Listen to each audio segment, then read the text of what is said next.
মনে থাকবে তো ইনশাল্লাহ? যুবক তুমি কি মনে করো জঙ্গল প্রেম করার জন্য মঙ্গল? জঙ্গলে কেউ না দেখলে একজন দেখেন, তিনি কে? যৌবনের পরীক্ষা দিয়েছিলেন ইউসুফ আলাইহিস সালাম, ওইদিকে যাওয়ার সময় নাই। সংক্ষিপ্ত কথা, জোলেখা একটা গোপন কক্ষে নিয়ে যায়, চতুর্দিক দিয়ে দরজা বন্ধ করে বলে, দিলে বড় জ্বালারে পাঞ্জাবিওয়ালা।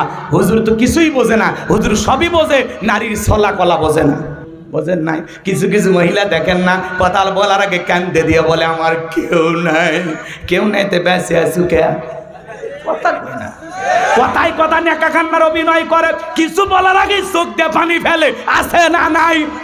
তোমার চোখ দিয়ে এত পানি কেন বের হয়? চোখে কি মোটর বসায় রাখছো, টিপ দেওয়া হয় না? এ কারো কারো বউ আছে কথায় কথায় কান্দে, দেখেননি? যেই বউ কথা বলার আগে কান্দে দেবে, খুলবে চোখ, কান্দিবি না। ঘটনা কি হয়েছে খুলে বল। তোর কথা শুনে যদি মনে হয় এই ঘটনায় কাঁদা উচিত, স্বামী স্ত্রী একসাথে জামাত করে কাঁদা হবে।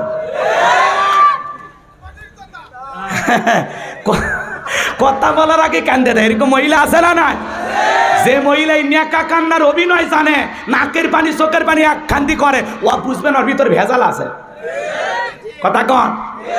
যে মেয়ের রাগ বেশি, ওর চরিত্র ভালো। আর যারা এই নেকা কান্না ভাজা মাছ উল্টে খাবার বানায়, যা দেখেন 18টা প্রেমিক।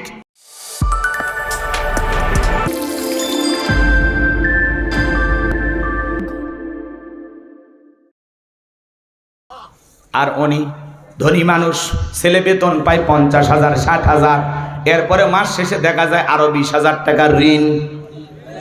টাকা অনেক বেশি, সুখ নাই, শান্তি নাই, অভাব অনাটনারও বেশি। আর ইনকাম কম, হালাল।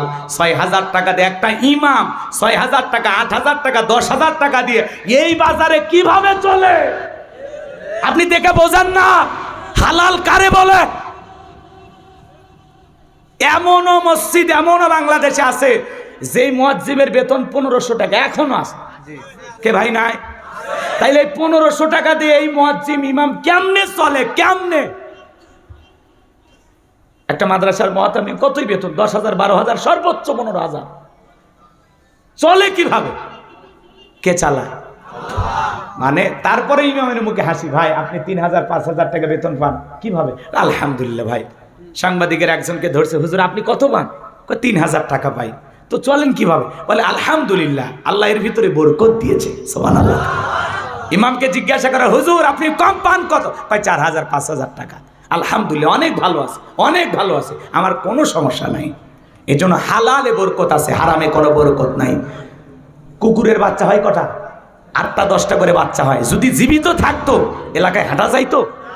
আর গাভী বাছুর দেয় কয়টা বছরে? একটা। এত খাওয়া খায়, ঈদুল ফিতরে কি কম জবাই হয়? লক্ষ লক্ষ জবাই হয়। আর ঈদুল আজহায় তো তার ডাবলেরও বেশি। কথা কোন ঠিক কিনা? যে এত গরু যে জবাই করি প্রত্যেক দিন, বাংলাদেশে লক্ষ লক্ষ গরু জবাই হয়। এরপরে কি কোনোবার মিডিয়াতে সংবাদ প্রচার হয়েছে যে এইবার গরু না পাওয়ার কারণে কুরবানি দিতে পারলাম না? এমন নিউজ কি প্রচার হয়েছে? এই গ্রামে যদি খোঁজ খবর নেওয়া হয়, কমপক্ষে হলেও 150-200 গাভী পাওয়া যাবে না? গরু পাওয়া যাবে কিনা? বেশি। আচ্ছা ভাই বলতেছে আরো বেশি, তার মানে 300-400 থাকতে পারে। কথা কোন ঠিক কিনা? কিন্তু কুত্তে গোটা 20 পাওয়া যাবে কুকুর। তার মানে এরা জন্মের হাওয়া হয়, জন্মের মরা মরে। কথা কোন ঠিক কিনা? এই জন্য ভাইয়ের আমার হালালে বরকত আছে, সংখ্যা যতই কম। এই জন্য সুদভিত্তিক অর্থনীতি দিয়া কোশ্চিন কালেও বাংলাদেশকে দারিদ্র্যমুক্ত করা যাবে না। বাংলাদেশকে দারিদ্র্যমুক্ত করতে হলে যাকাত ভিত্তিক অর্থনীতি চালু করতে হবে। আরে যাকাত ভিত্তিক অর্থনীতি চালু করে শোনেন, এদেশের অনেক মন্ত্রণালয় আছে, একটা যাকাত মন্ত্রণালয় চালু করা লাগবে। আর এদেশের বিজ্ঞ বিজ্ঞ ইসলামিক স্কলার, দিনের দায়ী আলেমদের কাঁধে এই যাকাত মন্ত্রণালয়ের দায়িত্ব ভার দেওয়া লাগবে। তারা কি করবে? এদেশের সমস্ত ধনীদের তালিকা করবে। তালিকা করে, এদেশের অধিকাংশ ধনী যাকাত দিতে চায় না। যাকাত হলো একটা অর্থনৈতিক ইবাদত।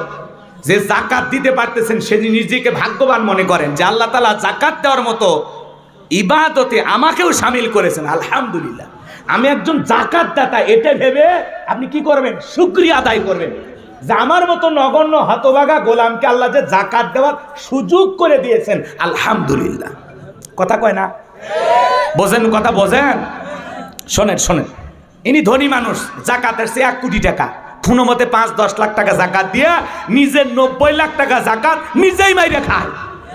ইনি ধনী, জাকাত আসছে 10 লাখ টাকা, কোনো মতে 2-3 লাখ টাকা দিয়া নিজের 6 লাখ টাকা জাকাত নিজেই মারিয়ে খায়। কারণ এদেশের অধিকাংশ ধনী হিসাব করে জাকাত দেয়, ফাঁকি মারে, খালি ফাঁকি মারে, কথা কয় না ভাই? আপনারা এদিক ওদিক টাকা বলতেছে, আপনার মন খারাপ দান করিয়েন, এলে উদাহরণ কথা কি বুঝতে পারছেন? তাহলে কি করবে আলেমেরা? কি করবে? ধনীদের তালিকা করবে। ইনি ধনী মানুষ, স্যার বলেন তো আপনার ব্যাংকে কত, বালিশের নিচে কত, খাটের নিচে কত, গোপন সিন্ধুকে কত, আপনার বিবির অ্যাকাউন্টে কত, ছেলের অ্যাকাউন্টে কত, মেয়ের অ্যাকাউন্টে কত। আপনার জাকাত আসছে 2,75,72,500 টাকা। দেন, ধনী জাকাত দেবে না, জাকাত আদায় করা লাগবে। বোঝেন নাই কথা? বোঝেন নাই? শোনেন শোনেন শোনেন, একটু বলে দিয়ে যায়, শোনেন আমার ভাইরা, ধনী জাকাত দিতে চায় না, জাকাত আদায় করা লাগবে।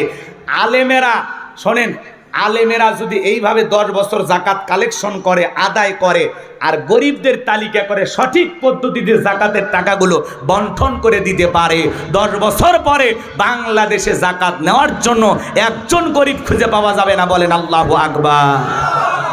কিন্তু ওই চালচোর ডালচোর বিকাশের টাকা চোর ওদেরকে দেওয়া যাবে না। মাননীয় প্রধানমন্ত্রী করোনা মহামারীর সময় 50 লক্ষ মানুষকে 2500 করে টাকা বিকাশে পাঠাইলো। নেতা কি করেছিল? নিজের বইয়ের নামে সিম কিনে তার ভিতরে 2500 টাকা ঢুকেছে, মেয়ের নামে সিম কিনে তার ভিতরে টাকা ঢুকেছে। আমার ভাইয়েরা, এদেশে এমন নির্লজ্জ বেহায়া আছে, পতিতার নামে বরাদ্দ হলেও ওই টাকাও খাবে।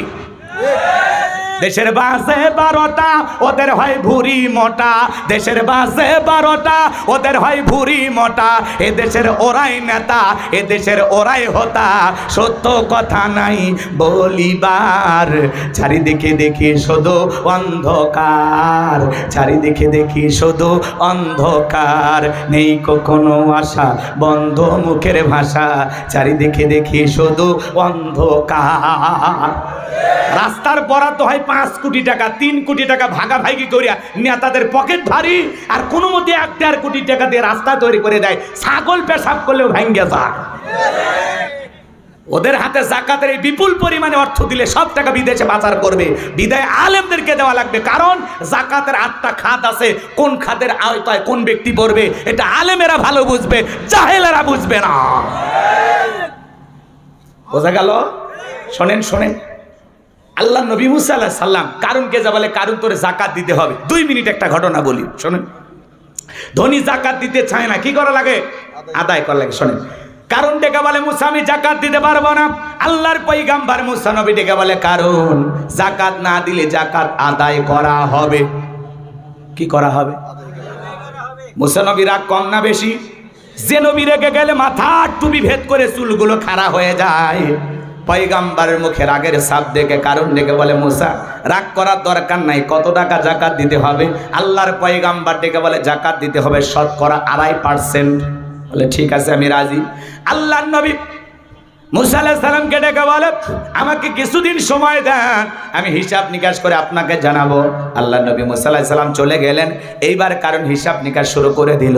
এই কারণকে আল্লাহ পাক এত সম্পদ দিয়েছিল, 70টা উট লাগতো চাবি বহন করতে। চাবি যদি এত হয় তালা কত, আর তালা যদি এত হয় সিন্ধুকে মাল কত, ছোট মাথায় ধরবে না। এইবার কারণ হিসাব নিকাশ করে দেখে, সারাদিন সারা রাত কয়েক হাজার কর্মচারী দিয়ে যদি জাকাতের টাকা বিলানো হয়, এরপরে টাকা দিয়ে শেষ হবে না। এমনি তো কৃপণ, পায়ে স্যান্ডেল দেয় না ক্ষয় যাবে বলে, গায়ে জামা পরে না ছিঁড়ে যাবে বলে, সেই কৃপণ কি এত টাকা জাকাত দিতে পারে? কারণ এইবার কি করলো, এলাকা একটা 2 নাম্বার মহিলা ছিল, নাম হলো সবদা। এই সবদা নামের পতিতার কাছে যা বলে, সবদা রে আমার একটা কাজ করে দিতে হবে, বিনিময়ে 2 বস্তা তোরে টাকা দেবো, অ্যাডভান্স হিসাবে 1 বস্তা টাকা আজকে দিয়ে দিলাম, আর আগামীকালকে সাক্ষী দেওয়ার পরে আর 1 বস্তা টাকা দেব। আল্লাহ নবী মুসা আলাইহিস সালাম যেই মসজিদে দাঁড়ায়া মানুষকে আল্লাহর পথে দাওয়াত দেবে, তাওহীদের কথা বলবে, ওই ভরা মসজিদে দাঁড়ায়া একবার শুধু বলবি, মুসা নবী দিনের বেলা ওয়াজ করে আর রাতের বেলা আমি সবদার সাথে রাত কাটাই, বাস এতটুকু কথা বললেই যথেষ্ট, বাকি যা করার আমি করব। সবদা 2 নাম্বার মহিলা রাজি হয়ে গেল। পরের দিন সকালবেলা আল্লাহর পয়গাম্বর মুসা আলাইহিস সালাম হাজার হাজার জনতার সামনে ওয়াজ করতেছেন, উপদেশ দিতেছেন, সুন্দর করে তাওহীদের কথা বুঝাইতেছেন। সবদা নামের পতিতা মুসা আলাইহিস সালামের আলোচনা শোনার পরে সবদার পাষাণ হৃদয় গইলা চোখ দিয়া পানি ঝরতেছে। কারণ ইশারাতে বলে, তাড়াতাড়ি দাঁড়া, বলে আর একটু শুনে, বলে না শুনতে দেওয়া যাবে না। আজকে মুসা যে কায়দে ওয়াজ করতেছে মানুষ সব কালেমা পড়ে মুসলমান হয়ে যাবে। 2 জন লোককে পাঠিয়ে দিল, তাড়াতাড়ি সবটাকে দাঁড় করে দাও। ওরা এসে বলেন এত 1 বস্তা টাকা রাত্রিতে দিয়েছে, আর 1 বস্তা টাকা রেডি আছে, সাক্ষীটা দিয়ে টাকার বস্তাটা নিয়ে বাড়িতে চলে যা। শব্দ বলে আর একটু শুনে, বলে না শুনতে দেওয়া যাবে না। 2 জন লোক 2 হাত ধরে ওই শব্দকে জোর করে দাঁড় করে দিল। যখন কারণ তখন লাভ মেরে দাঁড়ায় বলে মুসা রে ওয়াজ বন্ধ কর। তাকায় দেখ 2 নাম্বার মহিলা দাঁড়াইছে। মুসা নবী কি জানে মহিলাটা 1 নাম্বার না 2 নাম্বার? রতনে রতন সেনে, বুঝলেন না? মুসা আলাইহিস সালামকে ডাইরেক্ট বলতেছে এই মুসা ওয়াজ বন্ধ করো। আজও দেখবেন আলেম ওলামা যখন সুদের কথা বলে, ঘুষের কথা বলে, জিহাদের কথা বলে, আল্লাহর জমিনে আল্লাহ দ্বীনকে প্রতিষ্ঠিত করার কথা বলে, হক কথা বলে, 1 শ্রেণীর ডাইরেক্ট লোক আছে, 1 শ্রেণীর লোক ডাইরেক্ট বাধাতে বলে হুজুর আপনার ওয়াজ বন্ধ করেন, আপনার ওয়াজ লাইন ছাড়া, হুজুরের ওয়াজ লাইন ছাড়া না, তুই একটা তার ছাড়া। কথা কয় না? আলেম ওলামা হক কথা বলে। আজকে সুদের কথা মসজিদে দাঁড়ায় বলা যায় না। সুদখোর বলে হুজুর এই সমস্ত কথা আবার আলোচনা কেন করতে হবে, আপনি তো জানেন আমি এই ব্যবসার সাথে জড়িত। কথা কয় না? আজকে সুদের কথা, ঘুষের কথা এগুলো বলা যায় না। সারা জীবনও কাম বদকাম করছে, শেষ বয়সে এসে মসজিদের ছাদ ঢালাই হচ্ছে, বলে ভাই আমি তো আসলে গ্রামে ছিলাম না, চাকরির কারণে বাইরে ছিলাম, তো ছাদ ঢালাই যেহেতু হবে 10 লাখ আমি দেব। মানুষ কয় এই সভাপতি 10 লাখ দিচ্ছে, এই সভাপতি। সারা জীবন যে কলমের খোঁচা দিয়ে দুর্নীতি করছে ওইটা পাবলিক ভুলে যায়। কথা কন না কে? আজকে দেশের অধিকাংশ মসজিদ কমিটির সভাপতি সেক্রেটারি হারাম কাজের সাথে জড়িত, হারাম ব্যবসায় জড়িত। কথা বলেন ঠিক কিনা? খালি টাকা দেখেন না, রিক্সা চালক 10 টাকা দিচ্ছে এটা ভালো, গরিব 5 টাকা দিচ্ছে এটা ভালো, উনি ধনী কোটিপতি 10 লাখ দিচ্ছে। টাকাটা যদি ইনকাম বৈধ না হয়, ব্যবসা বাণিজ্য করে আলহামদুলিল্লাহ, হালাল ব্যবসায় দিয়েও হাজার হাজার কোটি টাকার মালিক হচ্ছে মানুষ। কথা কর ঠিক কিনা? এটা ভিন্ন কথা। কিন্তু সুদি কারবার কইরা, ঘুষ খাইয়া, দুর্নীতি কইরা টাকা দেবে, ওই টাকা দিয়ে কোনো লাভ হবে না। বরং মসজিদ হলো পবিত্র ঘর, এই জায়গায় হারাম টাকা দিছে, এর ডবল পিটনি হবে। কথা কন ঠিক কিনা? লম্বা হবে, লম্বা করব না, সংক্ষিপ্ত কথা বলে দিয়ে যাই। এইবার কারণ ডেকে বলে মুসা ওয়াজ বন্ধ কর। তাকায় দেখ 2 নাম্বার মহিলা দাঁড়াইছে। মুসা নবী অবাক হয়ে সব দেখতেছে, আর ডেকে বলে সবটা তোমার যা বলার তুমি বলো, আমি তোমার সাথে আছি। এইবার সবটা বলতেছে কারণ তুমি বসে পারো, আমি যেহেতু দাঁড়িয়েছি আমাকে বলতে দাও। এইবার সবটা ডেকে বলে জনগণ শোনো দিয়া মন, আমি জীবনে কোনোদিন মুসা নবীকে দেখি নাই। আজকে মুসা নবীকে দেখার পরে, আলোচনা শোনার পরে আমি সিদ্ধান্ত নিয়েছি আর খারাপ কাজ করব না, অশ্লীল কাজ করব না, আমি তওবা করে ঈমান গ্রহণ করব। আলেমদের ওয়াজে বেনামাজি নামাজি হয়ে যায়, সুদখোর ঘুষখোর ভালো হয়ে যায়, বেপর্দায় চলা মা বোনেরা পর্দা করে, দাড়ি কাটা যুবকটা দাড়ি রেখে ভালো হয়ে যায়। কথা বলেন ঠিক কি না? এইবার সবটা বলতেছে, গোপন তত্ত্ব ফাঁস করে দিয়ে বলতেছে গতকাল রাত্রিতে কারুন আমার বাড়িতে গিয়েছিল, আমার 1 বস্তা টাকা দিয়েছে, আর 1 বস্তা টাকা দেবে বলে ওয়াদা করেছে, বিনিময়ে আমাকে এই সাক্ষী দিতে হবে মুসা নবী দিনের বেলা ওয়াজ করে আর রাতের বেলা আমি সবটার সাথে রাত কাটাই। কিন্তু আপনাদেরকে সাক্ষী রেখে বলতেছি মুসা নবীর চরিত্র ফুলের চাইতে পবিত্র। ওই কারণ হলো আমি সবদার নিয়মিত ভক্ত, যে গর্ত ঘুরেছে নিজের গর্তে নিজেই পড়েছে। কথা কন ঠিক কিনা? ওয়া মাকারু ওয়া মাকারাল্লাহ ওয়াল্লাহু খায়রুল মাকিরিন। খেলা কার? এইবার গোপন তত্ত্ব ফাঁস হয়ে গেল। আজকেও যখন আলেমদের বিরুদ্ধে মিথ্যা তহমত দেওয়া হয়, মিথ্যা অপবাদ দেওয়া হয়, আলেমের জানা যায়, কোরআনের পাখির জানা যায় যায় বলে হুজুর নির্দোষ ছিল। কথা কন না কে? আজকে আলেমদের নরম পায়া, হ্যাঁ হুজুর বউ নিয়ে ঘুরতে গেছে, আপনি বলেন কাবির নামা কোথায়? শাকিব খান বিয়ে করে কাবির নামা লাগে না? পরিমণি বিয়ে করে কাবির নামা লাগে না? আর একজন আলেম বিয়ে করলে কাবির নামা কই? তোর দাদার ছিল? কথা কয় না কে? আজকে সমাজে হাজারো অপরাধী, ধর্ষক, খুনি, ডাকাত, টেন্ডারবাজ, এরা সমাজে বুক ফুলিয়ে ঘুরতেছে। 7 মার্ডারের আসামি এরা ঘুরতেছে, অস্ত্র শস্ত্র নিয়ে ঘুরতেছে।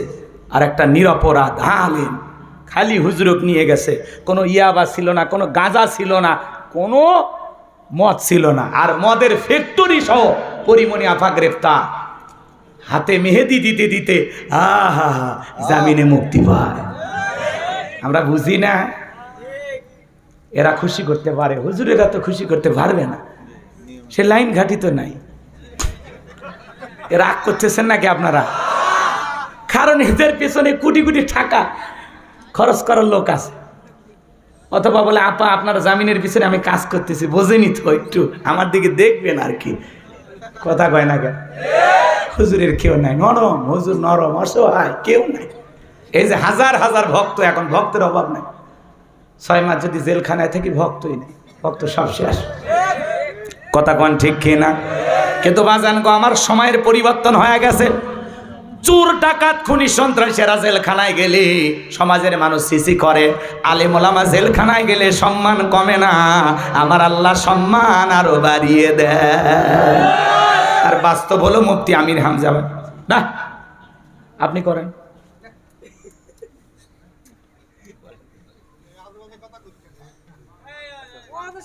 না না, আপনারা এরকম কেন ভয় পাচ্ছেন? মানে ওয়াজ একটু ভালো লাগতেছে, সে সময় এসে খালি মানে গ্যাঞ্জা, মানে একটু বন্ধ করার চিন্তা ভাবনা নাকি? কেবল 3 নাম্বার চলতেছে, আর 4টে আছে। বুঝতে পারতেছি আপনাদের ভাল লাগতেছে না, একটু সময় দিলে ভেজাল মনে করেন। আলেমদের পক্ষে কথা বলে আপনাদের সমস্যা কোথায়? হ্যাঁ, শাইখুল হাদিস জেলখানায় কষ্ট লাগে না আমাদের? কথা বলেন না কেন?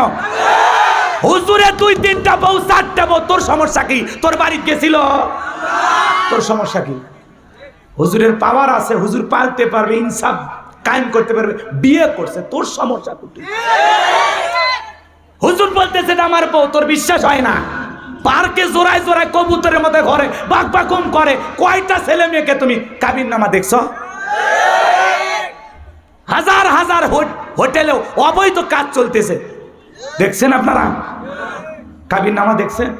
হুজুর বউ নিয়ে গেছে, হুজুরে বউ বলতেছে উনি আমার স্বামী, হুজুর বলতেছে এটা আমার বউ, তাও বিশ্বাস হয় না। কথা বলেন? কোন আলেম ধর্ষণকারী হতে পারে না, কথা বলে ঠিক কিনা?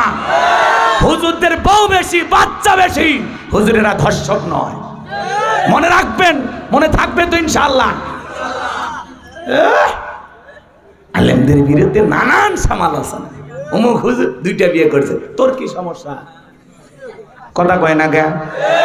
বিয়ে করছে, এ দেশের হাজারো ধনী আছে, টাকা আছে, থাইল্যান্ডে যায়, 7 স্টার 5 স্টার হোটেলে যায়, নাইট ক্লাবে যায়, পতিতালয়ে যায়, হাজারো ওয়াকাম বদকাম করে, এদেরকে নিয়ে সমালোচনা নাই। কথা কন ঠিক খেয়ে না? কিন্তু হুজুরের বউ বেশি হলে সমালোচনা আছে না নাই? কোনো লাভ হবে না। এদেশের এদিক খেয়াল করেন, এই পৃথিবীর জমিনে যত নবী রাসূল আসছে, অধিকাংশ নবী রাসূলদের একাধিক স্ত্রী ছিল। কথা কয় না? মনে থাকবে তো ইনশাল্লাহ। কষ্ট পাইছেন? বিরক্ত হয়েছেন? আল্লাহ কবুল করেন, জোরে বলেন আমিন। আলেমেরা হলো সমাজের সভ্য মানুষ, ভদ্র মানুষ। আজকে নোয়াখালীতে পুলিশে মারামারি, কথা হয় না কেন? এই মিডিয়াতে নিউজ দেখছো না? পুলিশে মারামারি, রাস্তার ভিতরে জাম বেজে গেছে।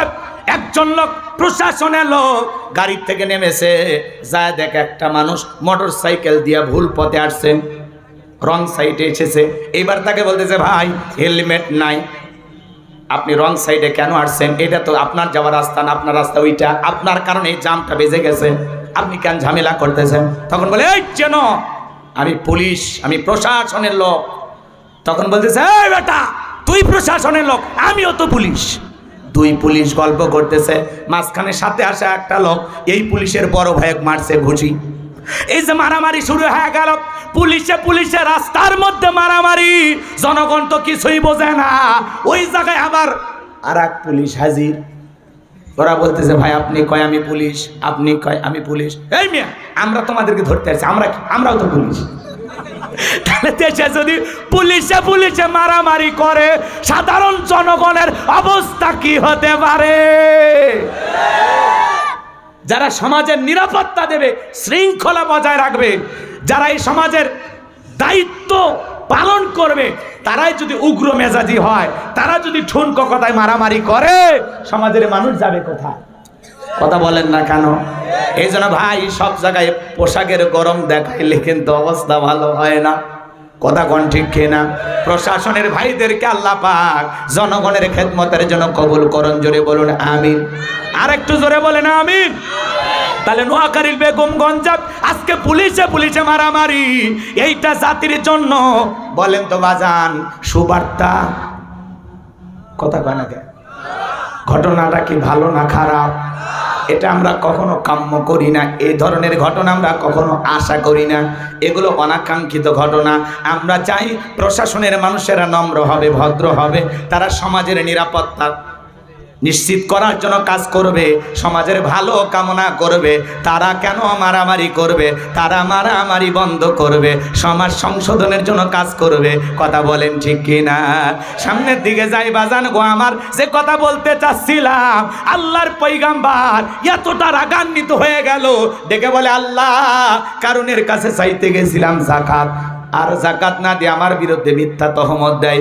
আল্লাহ গো কারণের ধন সম্পদ সহ জমিন জানো কারণকে ক্রাশ করে ফেলে। আল্লাহ দোয়া মঞ্জুর করলেন। এইবার কারণের ধন সম্পদ সহ জমিনের ভিতরে হাঁটু পর্যন্ত চলে গেছে। ও বলে ব্যাপার না, দেখে শক্তি আছে উঠতে পারবো। এইবার যখন মাজা পর্যন্ত চলে গেছে, বলে দেখে শক্তি আছে, ব্যাপার না উঠতে পারবো।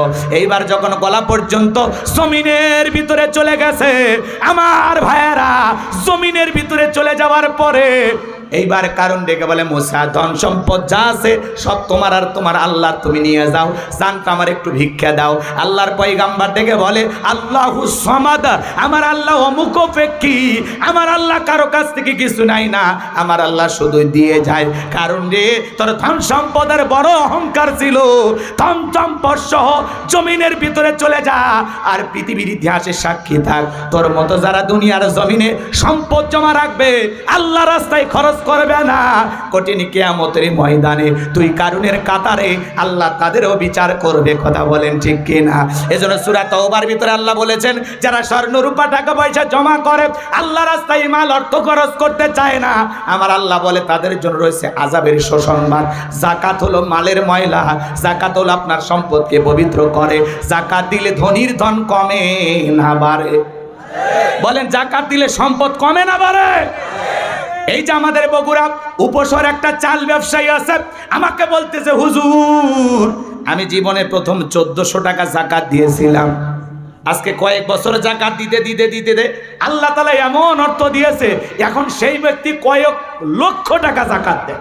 তাহলে সম্পদ কমছে না বাড়ছে? 1400 টাকা যাকাত দেওয়ার থেকে এখন কয়েক লক্ষ টাকা যাকাত দেয়, তাহলে অবশ্যই আল্লাহ তাকে কোটি কোটি টাকার মালিক বানাইছে। কথা বলে ঠিক কিনা? এজন্য যাকাত দিলে সম্পদ কমে না, সম্পদ আল্লাহ বৃদ্ধি করে দেয়। আর যাকাত না দিয়ে যারা টাকা পয়সা জমা রাখতেছেন, আল্লাহ রাস্তায় খরচ করতেছেন না, সঠিকভাবে যাকাত দিচ্ছেন না, এই সম্পদ আপনার শাস্তির কারণ হবে। বিষাক্ত সাপ হয়ে আপনাকে সবল মারবে, তখন বলবে কে রে এত জোরে কামড় মারিস কেন? কয় কামড় মারবো না, আমি তোর দুনিয়ার মাল সম্পদ। অর্থের ভারে এদিক ওদিক বেকা হয়ে গেছিল, এরকম বিষাক্ত। এদিক খেয়াল করে, পুরোটা এসেনে না পশাইছে না, পশা এরকম পশার মতো চ্যাপটা করে জাহান্নামের আগুনে তৈরি করা আপনাকে আমাকে ছ্যাক দেওয়ার জন্য রেডি করবে। ওইটা দিয়ে কপালে দিবে, পেটে দেবে, যেখানে যেখানে অহংকারে ভাঁজ পড়েছিল ওগুলো জায়গায় ছ্যাক দিবে। আপনি সম্পদ জমা রাখতেছেন, হ্যাঁ? আরে ভাই যাকাত দেওয়ার মতো অর্থ আপনাকে আল্লাহ দিয়েছে, আপনি নিজেকে ভাগ্যবান মনে করে হিসাব করে এই ফরজ ইবাদত পালন করেন। এই অর্থনৈতিক ইবাদত করবো তো ইনশাল্লাহ, এই আর্থিক ইবাদত করবো তো ইনশাল্লাহ। আল্লাহ তাআলা যাদেরকে যাকাত দেওয়ার মতো সম্পদ দিয়েছেন, হিসাব করে বছরে একবার যাকাত দেবেন ইনশাআল্লাহ। যাকাত বছরে কয়বার দিতে হয়? একবার। আল্লাহ বোঝার তৌফিক দান করুন, জোরে বলুন আমিন। মনে রাখবেন, ধনীর যাকাত দেওয়া ফরজ, গরিবের যাকাত খাওয়া ফরজ নয়। গরিব আপনার যাকাতের টাকা গ্রহণ করে আপনাকে ফরজ ইবাদত পালনের সুযোগ করে দিয়েছে, বিদায় দাম্ভিকতা অহংকার করার কোনো সুযোগ। আল্লাহ বোঝার তৌফিক দান করুন। আরেকটু জোরে বলেন আমিন। এবার 4 নাম্বার, ওয়াল্লাযীনা হুম লিফুরুজিহিম হাফিজুন। মুমিন বান্দার 4 নাম্বার গুণাবলী নিজের যৌবনটাকে সংযত রাখা, নিজের যৌবনটাকে হেফাজত করা। মুমিনের যৌবন হোটেলে বিক্রি হবে না, পার্কে বিক্রি হবে না। মুমিন কোনোদিন বিবাহের আগে অবৈধ কোনো সম্পর্কে জড়াইতে পারে। মুমিনের এদিক খেয়াল করেন, এই ছেলে শোনো, কথা এদিক শোনো। ওয়াল্লাযীনা হুম লিফুরুজিহিম হাফিজুন, আল্লাহ তাআলা ডেকে বলেন মুমিন বান্দার 4 নাম্বার গুণাবলী নিজের যৌবনটাকে সংযত রাখা, নিজের যৌবনটাকে কন্ট্রোল করা, নিজের যৌবনটাকে হেফাজত করা। আল্লাহ শিশুকালের হিসাব নেবেন না, হিসাব নেবেন যৌবনকালের। কথা বলেন ঠিক কিনা? তাহলে যৌবনকালের ইবাদত আল্লাহ পছন্দ করে। কথা বলে ঠিক কিনা? আমরা যৌবনকালে গুনাহ করতে ভালোবাসি, আর যৌবনকালের ইবাদত পছন্দ করেন কে? যৌবনকালে লম্বা সময় নামাজে দাঁড়ায় থাকা যায়, লম্বা সময় রুকু করা যায়, লম্বা সময় সিজদা দেওয়া যায়। বৃদ্ধ বয়সে যেটা সম্ভব নয়। ঠান্ডার সময় প্রচন্ড ঠান্ডা, শীতের রাত, রাত 2টার দিকে কোনো মুরব্বী চাচাকে বলেন, চাচা 2000 টাকা দিব, পুকুর থেকে একটু গোসল করেন। চাচা বলবে ভাতিজা ওই টাকা নেওয়ার জন্য ওঠার শক্তি থাকবে তো? কিন্তু কোনো যুবককে যদি বলেন 2000 টাকা দিব, গোসল একটা করে আয়, বলে টাকা রেডি করেন, কাপড় খুলছি। কারণ যুবকের একটা পাওয়ার আছে। কথা কোন ঠিক কিনা? এই জন্য যৌবনকালের ইবাদত আল্লাহ পছন্দ করে। আমরা যৌবনকালে মালিকের ইবাদতে কাটাবো ইনশাআল্লাহ। হযরত আলী রাদিয়াল্লাহু তাআলা বলেন, তোমরা যৌবনের তাড়নায় গুনাহ করো, একদিন তোমাদের যৌবন থাকবে না, আমলনামায় গুনাহ ঠিকই লেখা থাকবে। কথা বলেন ঠিক কিনা? এই যুবক, এই রঙের যৌবন একদিন জং ধরে শেষ হয়ে যাবে। কথা কয় নাকি? এই টাইট চামড়া একদিন ঢিল হয়ে যাবে, এই কাঁচা দাড়ি একদিন সাদা হয়ে যাবে, যৌবনে পড়ে যাবে ভাটি। কথা বলে ঠিক কিনা? এই জন্য যৌবনের তাড়নায় রং তামাশা করা যাবে না, গুনাহ করা যাবে না। যৌবন কালে অবৈধ কোনো প্রেম ভালোবাসার সাগরে নিজেকে ডুবানো যাবে। কথা কয় না? তাহলে যৌবন বয়সে ইবাদত করবো কা? যৌবন কালে গোলামি হবে কা? মনে থাকবে তো ইনশাল্লাহ। যুবক, তুমি কি মনে করো জঙ্গল প্রেম করার জন্য মঙ্গল? জঙ্গলে কেউ না দেখলে একজন দেখেন, তিনি কে? যৌবনের পরীক্ষা দিয়েছিলেন ইউসুফ আলাইহিস সালাম, ওইদিকে যাওয়ার সময় নাই। সংক্ষিপ্ত কথা, জুলেখা একটা গোপন কক্ষে নিয়ে যায়, চতুর্দিক দিয়ে দরজা বন্ধ করে বলে, দিলে বড় জ্বালারে পাঞ্জাবিওয়ালা। হুজুর তো কিছুই বোঝে না, হুজুর সবই বোঝে, নারীর ছলা কলা বোঝে না। কথা কোন ঠিক কিনা? এইবার জুলেখা নিজের শরীরের কাপড়গুলো ছিঁড়ে ছিঁড়ে দেবতার মুখগুলো ঢেকতেছে। ইউসুফ আলাইহিস সালাম ডেকে বলে, কাপড়ে ঢাকিতেছ তুমি দেবতার মুখ, কি দিয়া ঢাকিবা তুমি বিধাতার মুখ? জুলেখা কাছে আসে আর বলে, ইউসুফ রে, তোমার চোখ দুইটা ভারী সুন্দর। ইউসুফ আলাইহিস সালাম ডেকে বলে, এ চোখ যে আল্লাহ সৃষ্টি করেছে, সে আল্লাহকে ভয় করো। ইউসুফ আলাইহিস সালামের অন্তরে কার ভয়? ইন্নী আখাফুল্লাহ, অন্তরে আল্লাহর ভয় নিয়া আল্লাহর পয়গাম্বর ডেকে বলে, আল্লাহ, জুলেখার মনের অবস্থা আমি বুঝতে পেরেছি, একমাত্র আপনি পারেন আমাকে সাহায্য করতে। আল্লাহর উপরে তাওয়াক্কুল করে ডেকে বলেন, আল্লাহ, আমার দায়িত্ব হলো নিজের ইজ্জত বাঁচানোর জন্য দৌড় মারার দায়িত্ব আমার, আর আপনার কুদরত থেকে তালা খুলে দেওয়ার দায়িত্ব আপনার। আল্লাহর পয়গাম্বর বিপদে পড়ে স্মরণ করেছিলেন কাকে? ফাযকুরুনি আযকুরুকুম ওয়াশকুরুলি ওয়ালা তাকফুরুন। বান্দারে, তোমরা আমি আল্লাহকে স্মরণ করো, আমি আল্লাহ তোমাদেরকে স্মরণ করব। আল্লাহ নবী ইউসুফ আলাইহিস সালাম ওই গোপন কক্ষে বসে আল্লাহকে স্মরণ করলেন। আল্লাহর উপরে ভরসা করে নিজের ইজ্জত আর সম্মানকে বাঁচানোর জন্য ইউসুফ আলাইহিস সালাম মারছে দৌড়। আল্লাহু আকবার বলেন। যুবকরে, এই গোপন রুমে ইউসুফ নবী আর জুলেখা ছাড়া কেউ ছিল না। এখনকার যুবকদের গোপন রুম লাগে না, পার্কের সিবাগুলি পাইলেও আর পীড়িতের 12 মাস এমন ভালোবাসা পালন করে, কয়েকদিন পরে মহিলা বমি করে। কথা কোন ঠিক কিনা? আমার ভাইয়েরা, ইউসুফ আলাইহিস সালাম আল্লাহর উপরে তাওয়াক্কুল করে মারলেন দৌড়। দৌড় মারতে মারতে আল্লাহর কুদরত থেকে প্রত্যেকটা দরজার তালা খুলে গেল। শেষ দরজায় জুলেখা পেছন থেকে মারছে থাবা, জামা ছিঁড়ে গেল। ইউসুফ আলাইহিস সালাম বলে, জামা ছিঁড়ে যায় যাক, ইজ্জত দেওয়া যাবে না। এইবার শেষ দরজা খোলার পরে তাকায় দেখে, যেখানে বাঘের ভয় সেখানে রাত হয়। জুলেখার স্বামী আজিজ মিসর দাঁড়ায় আছে। জুলেখার স্বামীকে দেখা মাত্রই নেকা কান্নার অভিনয় শুরু করে দিল। বোঝেন নাই? কিছু কিছু মহিলা দেখেন না, কথা বলার আগে কান্দে দিয়ে বলে, আমার কেউ নাই, কেউ নাই তো বেঁচে আছো কে? কথা কয় না, কথায় কথা নেকা কান্নার অভিনয় করে। কিছু বলার আগে চোখ দিয়ে পানি ফেলে, আছে না নাই?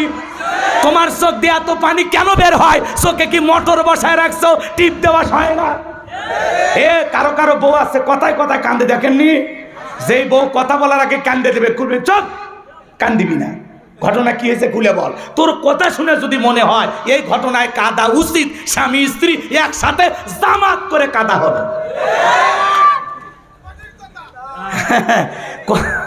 কথা বলার আগে কান্দে দেয়, এরকম মহিলা আছে না? নাই? যে মহিলা নেকা কান্নার অভিনয় জানে, নাকের পানি চোখের পানি এক খান্দি করে, ও বুঝবেন ওর ভিতর ভেজাল আছে। কথা কন। যে মেয়ের রাগ বেশি ওর চরিত্র ভালো, আর যারা এই নেকা কান্না ভাজা মাছ উল্টে খাবার বানায়, যা দেখেন 18টা প্রেমিক। কষ্ট হচ্ছে আমার ভাইয়েরা। জুলেখা নেকা কান্নার অভিনয় করে কাঁদতে কাঁদতে ডেকে বলে, স্বামী ইউসুফকে ছেলের মতো দেখতাম, আজকে সুযোগ পাইয়া আমার ইজ্জতের দিকে হাত বাড়াইছে, আর একটু দেরি হয়ে গেলে আমার সর্বনাশ হয়ে যাইতো। আর মনে মনে ভাবতেছে, মরার স্বামী আসার সময় পাইলি না। মিথ্যা ধর্ষণের আসামি বানাইয়া মিথ্যা তহমত দিয়া 1 নয় 2 নয় 9.5 বছর জেল খাটাইছিল। কথা বলেন ঠিক কিনা?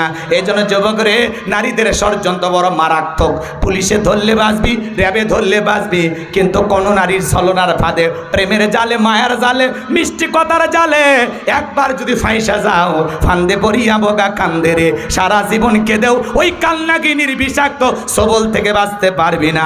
ওরা ছেলেদের ভালোবাসে না, ওরা ছেলেদের মন নিয়ে ব্যবসা বাণিজ্য করে। আকাশে রং ধনু রং যেরকম মুহূর্তের মধ্যে পরিবর্তন হয়, মহিলার মনের অবস্থাও যারে দেখে তারে ভালো লাগে, আসলে ভালো কারে বাসে ওই মহিলা নিজেও জানে না। এজন্য বিয়ের আগে কোন অবৈধ প্রেম ভালোবাসা করা যাবে না। যুবক তোমরা পরিবর্তন হবা তো ইনশাআল্লাহ। তুমি যার লাগিয়া এমবি ভরো, তার তো বাটন ফোন। বলবো তুমি যার লাগিয়া এমবি ভরো, তার তো বাটন ফোন।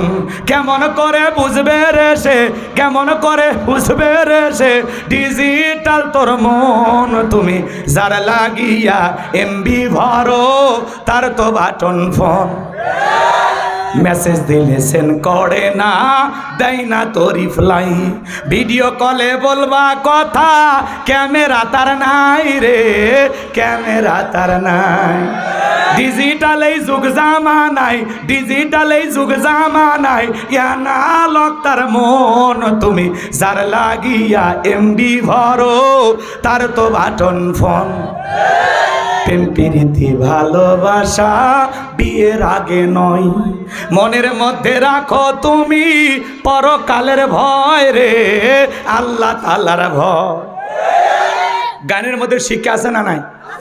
প্রেম প্রীতি ভালোবাসা বিয়ের আগে নয়, মনের মধ্যে রাখো তুমি পরকালের ভয় রে, আল্লাহ তাআলার ভয়।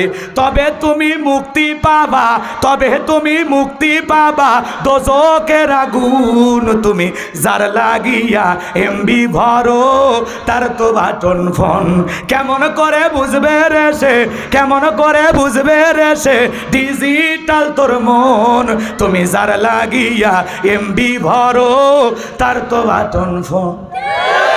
এ যুবক কথা ঠিক আছে না নাই? গানের মধ্যে শিক্ষা আছে না নাই? মনে রাখবা, পিতা মাতা পছন্দ করে বিয়ে দেবে যেখানে বরকত আছে, মুরব্বীদের দোয়া আছে যেখানে বরকত আছে।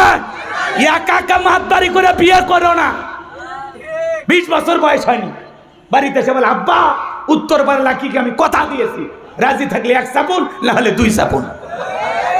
পিতামাতা রাজি হয় না, অবাধ্য হয়ে পিতামাতার অবাধ্য হয়ে পালিয়ে যায়, বিয়ে করে। 3 মাস পরে আর স্বামী স্ত্রী ভালোবাসা নাই, দাউকুলের সম্পর্ক, একে অপরকে সহ্যই করতে পারে না। তখন খালি ঝগড়া লাগে আর বলে, পিতামাতার অমতে বিয়ে করে কি যে ভুল করেছি। আবার ফেসবুকে পোস্ট করে, ভালোবেসে কেউ সুখী হয় না, আমি তার জ্বলন্ত উদাহরণ। আছে না নাই? ও আজ কিছুক্ষণ চলবে না, দোয়া করো। কারা কারা হাত তোলেন তো দেখি, লিল্লাহে তাকবীর। এই যে কর্তৃপক্ষের ভাইয়ারা, ওনারা আরেকটু আশা করছে, আরো নাকি দেওয়ার লোক আসে। মাগরিব থেকে হুজুর কালেকশন করতেছে, আমি একবার করেই দিয়েছি, আবার বলতেছে হুজুর করেন। এটা ঠিক না, কারণ বক্তা আরেকটা তুলে দেন, সেও কালেকশন করুক। আমি শেষ, আমি তো একবার করছি। এই একই শ্রোতা, একই বক্তা 2 বার চাইলে কি হয়? এটা দেখতে একটু বেমানানো হয়, বোঝেন না? মনে করতেছেন হুজুর আপনাকে হাত দিয়ে আনছি, তো কি হয়েছে? বুঝলেন না? অনেকে ভাবে আপনি তো ঠিকই নিয়েছেন। আরে ভাই, একবার একটা বক্তা দিয়ে একবার তুলবেন, আমি যদি আবার টাকা চাই লোকজন ওইভাবে দিবে তাই। আর আপনাদের এলাকায় যে পরিমাণে দান করে, এটি চাওয়া মানে বোকামি। মানে এই মানুষগুলি এমনি দেয়, খুবই সহজ সরল, কথা কয় না। এই যে কত মানুষ এসে দেখলাম না, লিখে লিখে দিয়ে গেল, কি ভালো মানুষ, তাই না? আমার খুব ভালো লাগে। আরো দিবি, চাচারও হাউস আছে। ঠিক আছে, এখন টাকা দেন, কে কে দিবেন দেন, দেখি বাকি ওয়াজ হইলে হবে, না হলে দোয়া করে দেব। আসেন, কে আসেন, চাইতেছি তো। হ্যাঁ, না হলে আব্দুর রহমান ভাই আপনি ধরেন। আসেন ভাই, দেন দেন, কে বসে আছেন? 500,000 টাকা নগদে বাকিতে লিখে দেন। কবরস্থান তো জীবনের শেষ ঠিকানা, একটু দেন। আজকে মরলে কালকে 2 দিন, শোনেননি কথা কয় না, কে চলে যাওয়া লাগবে ভাই, কেউ থাকবো না আমরা। আসেন, দেন বাবাজি, দেন, পকেটে হাত দেন। কে লেখা দেবেন বলেন? 5,000, 10,000, 1 লাখ, 2 লাখ আছেন, দেন, তাড়াতাড়ি দেন, সময় কম। আমি 12:30টার কথা বলেছিলাম, 1:10 বেজে গেছে, 40 মিনিট পার হয়ে গেছে। আপনারা ভালো শ্রোতা না, আর একটু চাওয়া লাগে। কত? আরো 10 গাড়ি, 5 গাড়ি না দেওয়ার মতো কেউ আছে বাবা? আছে আছে? না না, ওয়াজ করবো কেন, আর একটু বলি, আমি তো বুঝলেন ভাই। নাই, কেউ নাই।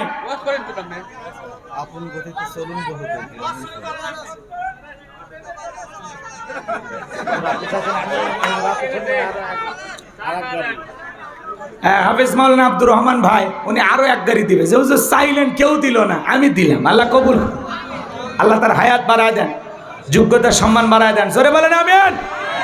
আর কে আছেন বলেন? আপনি 2 গাড়ি, কি নাম? সানোয়ার ভাই 2 গাড়ি, আল্লাহ কবুল করেন। জোরে বলেন আমিন। আসাদে দিন মোহাম্মদ, উনি কই? আসেনি এখনো? কই? দিনু নাই, ও কই গেল গো? মানে আপনি কি নাম? মুজিবুর রহমান 1 গাড়ি, আল্লাহ কবুল করেন। এই যে ভাই যিনি লিখতেছেন মৌরি, উনি দিছে কয় গাড়ি? মেম্বার ভাই, রানী ক্ষমতা আছে, বিরাট আছে। কি মার্কা ছিল? মোরগ, মোরগের লড়াই। বাপরে বাপ। ভাই আপনি কয় গাড়ি দেবেন? আরে ওটা 10 গাড়ি মিল করে দেন, দেন, আপনি দেন। মেম্বারই তো ইচ্ছে করলে বরাদ্দ এনে দিবের ভাবি তো, চেয়ারম্যানের সাথে একটু ঘষাঘষি করিয়া, লাইন ঘাট করিয়া হয়ে যাবে। যাক, দোয়া করে দেব।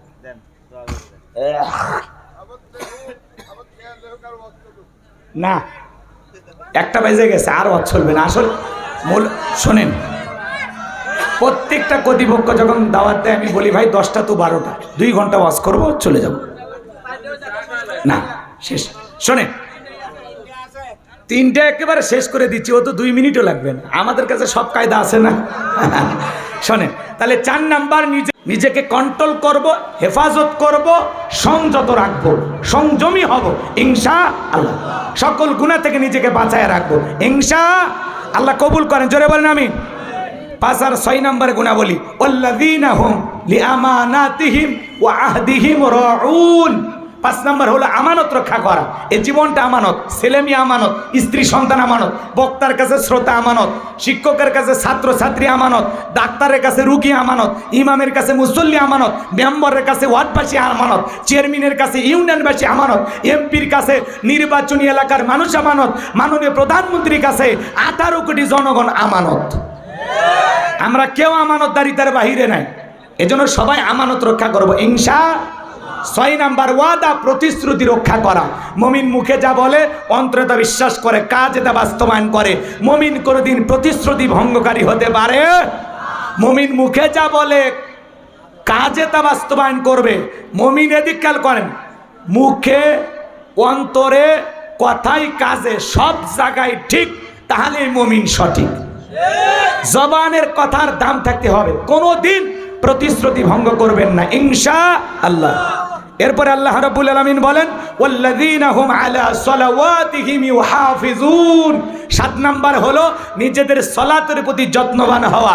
যে ব্যক্তি আসর পরে মাগরিব পর্যন্ত মসজিদে মনটা টাঙানো থাকে, মাগরিব পরে এশা পর্যন্ত টাঙানো থাকে, শুধু একা সালাত আদায় করবেন না, বিবিকেও নামাজি বানাবেন, ছেলে মেয়েদেরকেও নামাজি বানাবেন, পার্বতী ইনশাল্লাহ।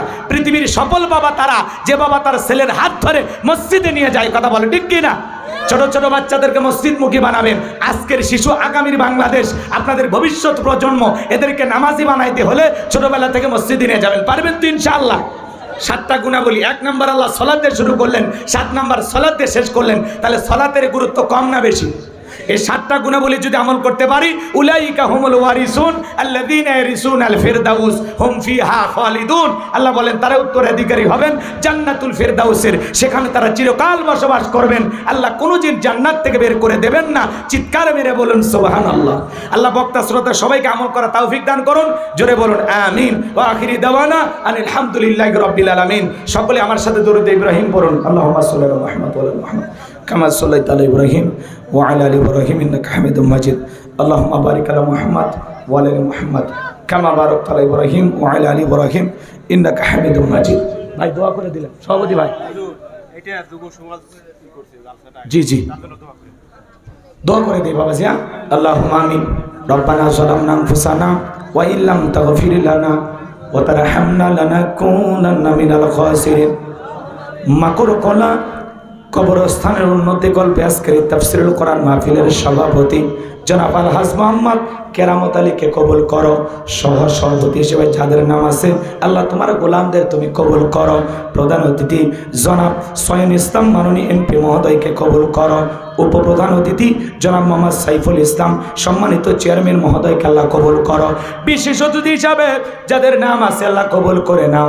রব্বুল আলামিন আমার পূর্বে আলোচনা রেখে ধন্য করেছেন হযরত মাওলানা মোহাম্মদ সাইফুল ইসলাম আশরাফির কণ্ঠকে দিনের জন্য কবুল করো। হযরত মাওলানা সাইদুর রহমান সিরাজি আল্লাহ তোমার গোলামের কণ্ঠ তুমি দিনের জন্য কবুল করে নাও। রব্বুল আলামিন আমার প্রিয় ভাই যার মাদ্রাসায় মেহমানদারির ব্যবস্থা করা হয়েছিল, আল্লাহ তাআলা মাওলানা মোহাম্মদ তোমার গোলাম আব্দুর রহমান ভাই, আল্লাহ তোমার এই গোলামকে তুমি কবুল করে নাও। আল্লাহ তাআলা মাওলানা আব্দুর রহমান সাহেবকে কবুল করো, তার এই দিনী প্রতিষ্ঠানগুলোকে আল্লাহ কবুল করে নাও। আল্লাহ তোমার গোলামের ইজ্জত সম্মান তুমি আরো বাড়ায় দাও। আল্লাহ তাআলা আজকের মাহফিলে নগদে বাকিতে যত মানুষ টাকা পয়সা দান করেছে আল্লাহ সকলের দানগুলো কবুল আর মঞ্জুর করে নাও। এ দানের ছেলে করে কোটি কোটি টাকার মালিক বানায় দাও, দুনিয়া আখিরাতে ইজ্জত সম্মান বাড়ায় দাও। আল্লাহ এই দানের ছেলে করে কঠিন কিয়ামতের ময়দানে তোমার আরশের নিচে ছায়া দান করিও। আমার মা বোনেরা যুবকের অনেকে দান করেছেন। আল্লাহ পাশে বসে আছেন সভাপতি মহোদয়, 250 গাড়ি মাটি। আর একজন ভাই জনাব শাহাদত হোসেন 200 গাড়ি। এভাবে কেউ 50 গাড়ি, কেউ 10 গাড়ি, কেউ 20 গাড়ি, যে যেভাবে দিয়েছে নগদ অর্থ টাকা পয়সা আল্লাহ সকলের দানগুলো কবুল করে নাও। আল্লাহ যে যে আশায় দান করেছে আশাগুলো পূরণ করে দাও। আল্লাহ কার কি মনের বাসনা পূরণ করে দাও। জীবনের শেষ ঠিকানা কবরস্থান, মৃত্যু হলে সবাইকে যেতে হবে। ওই কবর বড় কঠিন জায়গা। আমার নবী বলেন যে কবরে চলে গেল তার চাইতে অসহায় আর কেউ নাই। ওই কবরে আমাদেরকে যেতে হবে। আল্লাহ কবরে যাওয়ার আগে নেক আমল করা তৌফিক দাও। সূরা আল মুমিনুন থেকে যে আলোচনা হয়েছে বক্তা শ্রোতা সবাইকে আমল করা তৌফিক দিয়ে দাও। আমরা যারা হাত তুলে ধরেছি অনেকের মা নাই, বাবা নাই, এতিম বানায় কবরে চলে গেছে। আল্লাহ সেই মাহবুবার কবরের সবটুকু পৌঁছায় দাও, কবরগুলো জান্নাতের বাগান বানায় দাও। রব্বির হামহুমা কামা রব্বায়ানি সগীরা ওয়া কুর রব্বির হামহুমা কামা রব্বায়ানি সগীরা। আল্লাহ কত মানুষ হাত তুলেছে, পাশে কবরস্থান, আত্মীয় স্বজন, পাড়া প্রতিবন্ধু বান্ধব, অনেকের আত্মীয় স্বজন কবরে শায়িত। আল্লাহ আল্লাহ তাদের কবরগুলো জান্নাতের বাগান বানায় দাও। এই গ্রামে রাস্তার পারে, বাঁশের ধারে, পুকুর পারে যত কবরস্থান আছে আল্লাহ সমস্ত কবরবাসীর কবরে আযাবগুলো মাফ করে দাও, কবরগুলো জান্নাতের বাগান বানায় দাও। পিতা মাতা যাদের বেঁচে আছে আল্লাহ খেদমত করে তাদের মুখে হাসি ফোটায়, তাদের দোয়া নিয়ে জান্নাতি মানুষ হবার তৌফিক দাও। আল্লাহ আজকের দোয়াকে কবুল করো। ফিরাইয়া দিও না। দূর দূরান্ত কষ্ট করে যারা কোরআন শোনার জন্য ছুটে এসেছেন সবাইকে নিরাপদে বাড়ি পর্যন্ত পৌঁছার তৌফিক দান করুন। সবাইকে আপনার রহমতের চাদরে আবৃত করুন। আল্লাহ, সিরাজগঞ্জের মানুষ অনেক ভালো, তারা বড় বিনয়ী। কতবার টাকা চাইল বক্তারা, কেউ রাগ করে নাই, মন খারাপ করে নাই, বারবার চেয়েছি, বারবার দিয়েছি। আল্লাহ সারাটা জীবন এভাবে দ্বীনের জন্য, ইসলামের জন্য, ভালো কাজের জন্য দান করা তৌফিক দেন। দানের হাতকে আরো প্রসারিত করে দেন। আল্লাহ, এলাকাবাসীর উপর খাস রহমত বরকত নাজিল করো। যে যুব সমাজ কষ্ট করে আজকের মাহফিলের আয়োজন করেছেন, প্রত্যেকটা যুবকের ঈমান খালিদ বিন ওলীদের মতো বানায় দেন, আমির হামজার মতো বানায় দেন, যুবকদেরকে নামাজি বানায় দেন। আল্লাহ এই কবরস্থানের কমিটির ভাইদেরকে আল্লাহ কবুল করেন। আগামী বছর বড় কোনো আলেম নিয়ে এসে এ মাঠে করেন তাফসীর মাহফিলের আয়োজন করার তৌফিক দেন। আল্লাহ ফিলিস্তিনি মুসলমানদেরকে আপনি বিজয় দেন। আল্লাহ ফিলিস্তিনি মুসলমানদেরকে আপনি বিজয় দেন। আর কত রক্ত ঝরবে, আর কত মুসলমানেরা মার খাবে। একটু দয়া করো আল্লাহ। মাতা নাসরুল্লাহ, তোমার সাহায্য পাঠায় দাও আল্লাহ। আমরা তোমার সাহায্যের কাঙ্গাল। আল্লাহ ফিলিস্তিনি মুসলমানদেরকে তুমি বিজয় দাও। তাম পৃথিবীর নির্যাতিত অসহায় মাজলুম মুসলমানদেরকে হেফাজত করো। বাংলাদেশের মসজিদ মাদ্রাসাগুলো কবুল করো। হক্কানি উলামা ইকরামদের কবুল করো। মাজলুম অবস্থায় যত আলেম কারাবন্দি মুক্তির ফয়সালা করে দাও। আল্লাহ এই দেশকে ইসলামের জন্য কবুল করো। আল্লাহ এই দেশকে ইসলামের জন্য কবুল কর। কোরআনের সমাজ ব্যবস্থা কায়েম হয়েছে, ইসলামী রাষ্ট্র কায়েম হয়েছে, এমন দৃশ্য সচকে একবার দেখার তৌফিক দিয়ে দাও। এদেশের কল্যাণে, এদেশের উন্নয়নে যারা কাজ করতে চায় তাদেরকে আমাদের অভিভাবক হিসেবে কবুল করুন। আল্লাহ এই দেশের অভিভাবক যারা আছে তাদেরকে কোরআন সুন্নাহর হেদায়েতের আলো দিয়া অন্তরগুলো আলোকিত করে দেন। হিংসা বিদ্বেষ বলে এদেশকে আল্লাহ তাআলা এদেশে আমাদের সবাইকে মিলেমিশে বসবাস করা তৌফিক দেন। দেশি বিদেশি সকল ষড়যন্ত্রের হাত থেকে আমাদের এই প্রিয় মাতৃভূমি বাংলাদেশকে আল্লাহ হেফাজত করেন। এদেশের স্বাধীনতার সার্বভৌমত্বকে আল্লাহ আপনি রক্ষা করুন। আল্লাহ এদেশের প্রশাসনের ভাইদেরকে ইসলামের বন্ধু বানায় দেন। স্থানীয় নেতৃবৃন্দ, মেম্বার ভাই সহ যারা যেভাবে কষ্ট করে আয়োজন করেছেন, সহযোগিতা করেছেন, আল্লাহ কবুল করে নেন। আল্লাহ কবুল করে নেন। সুবহান রাব্বিকা রাব্বিল ইজ্জাতি আম্মা ইয়াসিফুন ওয়া সালামুন আলাল মুরসালিন আলহামদুলিল্লাহি রাব্বিল আলামিন। আমার সাদেক ভাই, হারুন ভাইকে আল্লাহ কবুল করেন। আমার আব্দুর রহিম ভাই অসুস্থ, শেফায়ে কামেল আজেলা দান করেন। আমি গুনাহগার, প্রচণ্ড ব্যথা আমার কোমরে, অনেক কষ্ট করে কথাগুলো বললাম। আল্লাহ, আমি অসুস্থ যদি প্রথমেই বলতাম তোমার গোলামেরা মন খারাপ করতো। আল্লাহ তাআলা তোমার গোলামদের কাছে দোয়া চাই, এ তাহাজ্জুদের সময় দোয়া করি আল্লাহ পরিপূর্ণ সুস্থতা দান করো। বাকি কোরআনের মাহফিলগুলো সঠিকভাবে করার তৌফিক দিয়ে দাও। তুমি ডাক্তারের ডাক্তার। আল্লাহ তাআলা ঔষধ লাগবে না, কিচ্ছু লাগবে না, তোমার দয়ায় আমি 1 সেকেন্ডে ভালো হয়ে যেতে পারি, এই বিশ্বাস আমার আছে। আল্লাহ তোমার কাছে করুণা চাই। ওয়া আনতা আরহামুর রাহিমিন, আপনি দয়ালুর মধ্যে সর্বশ্রেষ্ঠ দয়ালু। আল্লাহ তোমার দয়ার খানগাল আমি। আল্লাহ তোমার গোলামকে তুমি সুস্থ করে দাও। আল্লাহ এখানে কত দাড়ি পাকা মুরব্বীরা, আলেম ওলামারা, যুবকেরা, পর্দানিশী মা বোনেরা হাত তুলেছে, মাদ্রাসা পড়ুয়া মাসুম বাচ্চারা হাত তুলেছে, মাদ্রাসার ওস্তাদ ছাত্র শিক্ষকের হাত তুলেছে, ইমাম মুয়াজ্জিম ভাইরা হাত তুলেছে। যার হাত দোকানে পছন্দ হয় সে হাতের বদলতে আজকের দোয়াকে কবুল আর মঞ্জুর করো। আল্লাহ এই কবরস্থানকে তুমি কবুল করো। আল্লাহ যারা জায়গা জমি টাকা পয়সা যেভাবে সহযোগিতা করতেছে আল্লাহ এটা অব্যাহত রাখার তৌফিক দান করুন।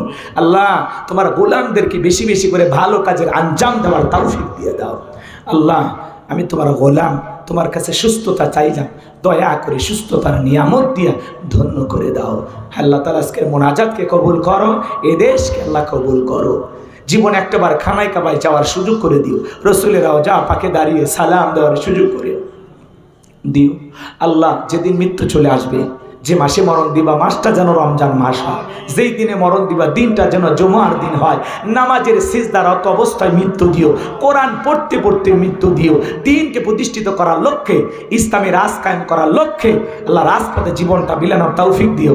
যখন মৃত্যু আসবে জবানে জারি করে দিও লা ইলাহা ইল্লাল্লাহু মুহাম্মাদুর রাসূলুল্লাহ সাল্লাল্লাহু আলাইহি সাল্লাম। আসসালামু আলাইকুম ওয়া রাহমাতুল্লাহি ওয়া বারাকাতুহু।